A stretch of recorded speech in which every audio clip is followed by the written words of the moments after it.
राजस्थान में विधानसभा चुनाव होने में महज अब 2.5 महीने बाकी हैं।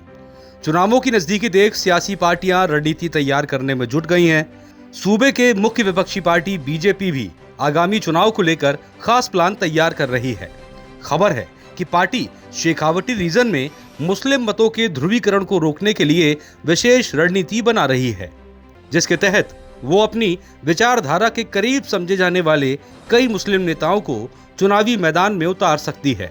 राजनीतिक विश्लेषकों का कहना है कि 2018 राजस्थान विधानसभा चुनाव में बीजेपी ने किसी भी मुस्लिम कैंडिडेट को टिकट नहीं देने के फॉर्मूले के तहत काम शुरू किया था। हालांकि एन वक्त पर पूर्व सीएम वसुंधरा राजे के दबाव के कारण यूनुस खान को टोंक विधानसभा क्षेत्र से उम्मीदवार बनाया गया। इस पॉलिसी के कारण बीजेपी ना तो मुस्लिम मतों का ध्रुवीकरण रोक पाई और न ही यूनुस खान को कांग्रेस के वरिष्ठ नेता सचिन पायलट के सामने बलि का बकरा बनने से रोक सकी।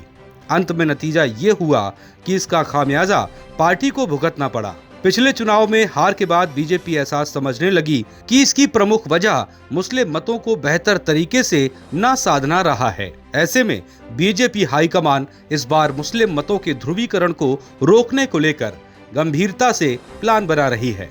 आपको बता दें, राजस्थान विधानसभा में 200 में से 40 ऐसी सीटें हैं जहां पर मुस्लिम मतदाताओं का नतीजों पर सीधा असर पड़ता है। पिछले साल लड़े गए चुनाव में बीजेपी इन्हीं सीटों पर मात खाती रही है, लेकिन इस बार बीजेपी फिर वही गलती दोहराने के मूड में नहीं है। ऐसी संभावना जताई जा रही है कि इन सब के बीच राजनीतिक गलियारों में एक चर्चा ये भी जोरों पर है कि सीकर में कांग्रेस का एक मुस्लिम नेता बीजेपी के कई नेताओं के संपर्क में है, जिसका मकसद मौका मिलते ही हाथ छोड़कर कमल निशान को थामना है। फिलहाल तो बीजेपी कांग्रेस के गढ़ में सेंध लगाकर मुस्लिम सियासत की राजनीति खेलना चाह रही है, लेकिन ये तो वक्त ही बताएगा बीजेपी कितनी कामयाब होती है। आपको ये खबर कैसी लगी कमेंट सेक्शन में जरूर बताएं। साथ ही साथ जनहित टाइम्स को सब्सक्राइब करना न भूलें।